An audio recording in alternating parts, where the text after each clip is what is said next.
da terceira etapa da EJA, da Educação de Jovens e Adultos do município de Picos. Graças a Deus aqui então reunidos para mais uma videoaula de Ciências Humanas com o professor Ronaldo Moura. E nessa nossa videoaula então, nós vamos dar continuidade ao nosso assunto. E para vocês irem acompanhando, abram então aí o nosso livro na página 223, a partir do tópico O Estado Brasileiro. Ou seja, pessoal, como nós sabemos, os estados, eles podem organizar sim a sua forma, de governo, a sua forma administrativa. Por exemplo, o Brasil, em 1988, na Constituição de 1988, oficializou ser uma república. Mas, como nós sabemos, há outras formas de governo. Estados colocam em prática outras formas de governo aí afora. Ou seja, existem sim monarquias, por exemplo, ainda existentes. Um dos maiores exemplos que conhecemos aí é a famosa monarquia parlamentar inglesa. Ainda existe na Inglaterra, uma rainha, a famosa rainha Elizabeth II, só que sem poderes administrativos, sem poderes políticos, apenas um poder simbólico. Porque, de fato, na Inglaterra, politicamente é administrada pelo parlamento. Aí a gente passa para a Espanha, por exemplo, há uma outra monarquia ali existente, como a inglesa, na Holanda. Então, é muito comum na Europa ainda observarmos a existência de reis e, consequentemente, príncipes e, consequentemente, de monarquias. Ok, pessoal? E aí, o Brasil, como nós dissemos, é uma república. O Estado brasileiro tem sim, na sua forma política, a existência da república. E o que viria na prática ser república? República, pessoal, é nada menos, nada mais do que esse sistema político em que o povo ele tem a liberdade de escolher, através do voto, os seus representantes. Então, a partir do momento em que eu tenho a liberdade de, através do voto, escolher os meus representantes, faço sim parte de um sistema político conhecido como república. E o Brasil, principalmente a partir da Constituição de 88 para cá, oficialmente é sim uma república, tá certo? E até hoje, graças a Deus, existente, e temos que sim preservar, defender a existência da república, desse sistema onde nós escolhemos através do voto os nossos representantes, tá certo? Um outro ponto importante aí no nosso livro, na página 223, pessoal, é a questão da República Federativa, ou seja, o nosso país sim é uma república onde nós, através do voto, escolhemos os nossos representantes, e também é uma república federativa. Mas espera aí, o que viria a ser federativa? Federativo está relacionado, óbvio, às unidades federativas, que são 27, como a gente sabe, 26 estados e um Distrito Federal. E, consequentemente, entre essas unidades federativas, há sim a questão, pessoal, primordial da autonomia entre esses estados. Ou seja, nós podemos aqui no Piauí ter determinadas leis, determinados impostos, uma determinada forma administrativa, determinadas quantidades de secretários. Consequentemente, outros estados podem ter outras formas administrativas, outras leis, só que, óbvio, não desrespeitando a Carta Maior, que é a Constituição Federal. Então, pessoal, sim, o Brasil é uma república federativa porque entre os estados existem, sim, essa questão da autonomia entre eles, tá certo? Isso é muito importante e é, sim, existente no Brasil. Um outro tópico importante, pessoal, ainda na nossa página 223, é sim o presidencialismo.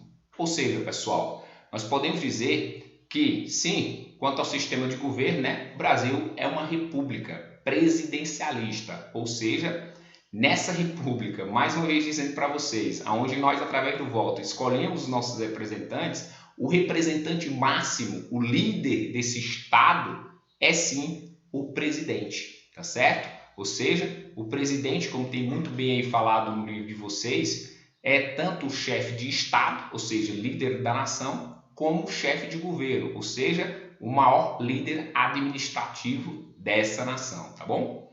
E uma outra coisa curiosa é que o Brasil sempre foi uma república. Pessoal, nem sempre, né? O Brasil, aí de 1500 a 1822, era uma colônia de Portugal. De 1822 a 1889, o sistema aqui era o de monarquia, né? Durante os famosos impérios de Dom Pedro I e Dom Pedro II. E essa república nasce em 1889, passando por algumas fases aí conturbadas. E, inclusive, a existência, por 2 vezes, do sistema parlamentarista. Ou seja, pessoal, nós podemos dizer que por 2 vezes o Brasil foi sim parlamentarista. Como assim? Na época de Dom Pedro II, existiu ali uma forma de governo que ficou conhecido como parlamentarismo às avessas. Como consistia isso, pessoal? O eleitorado, óbvio, determinada classe rica, votava, elegendo os deputados e senadores. Consequentemente, em determinada eleição, a maioria dos deputados eleitos, óbvio que através de eleições fraudulentas, era de um determinado partido, do Partido Liberal. Consequentemente, Dom Pedro II, ele escolhia entre esses deputados liberais, ele escolhia um presidente do Conselho de Ministros, que então escolheria os demais ministros, todos liberais. Na outra eleição, através também de eleições fraudulentas, a maioria dos deputados eleitos seria do outro partido conservador. Consequentemente, esse presidente do Conselho de Ministros, escolhido por Dom Pedro II, seria sim um conservador que escolhia os demais ministros conservadores. Tá certo, pessoal? Então você pode perceber que há sim aí a existência de um parlamentarismo às avessas, ou seja, esse presidente do Conselho de Ministros, de vez de ser escolhido pelo parlamento, era escolhido pelo rei. Então a escolha não era de baixo para cima, era de cima para baixo. Então teve esse período conhecido como parlamentarismo às avessas.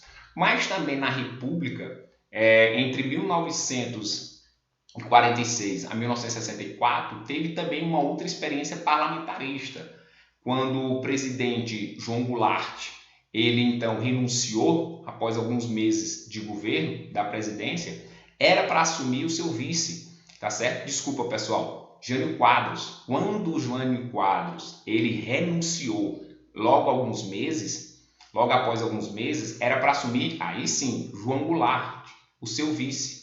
Só que alguns deputados, a maioria dos deputados federais, com o argumento de dizer que João Goulart era comunista, impediram então a sua posse como presidente com legítimos poderes.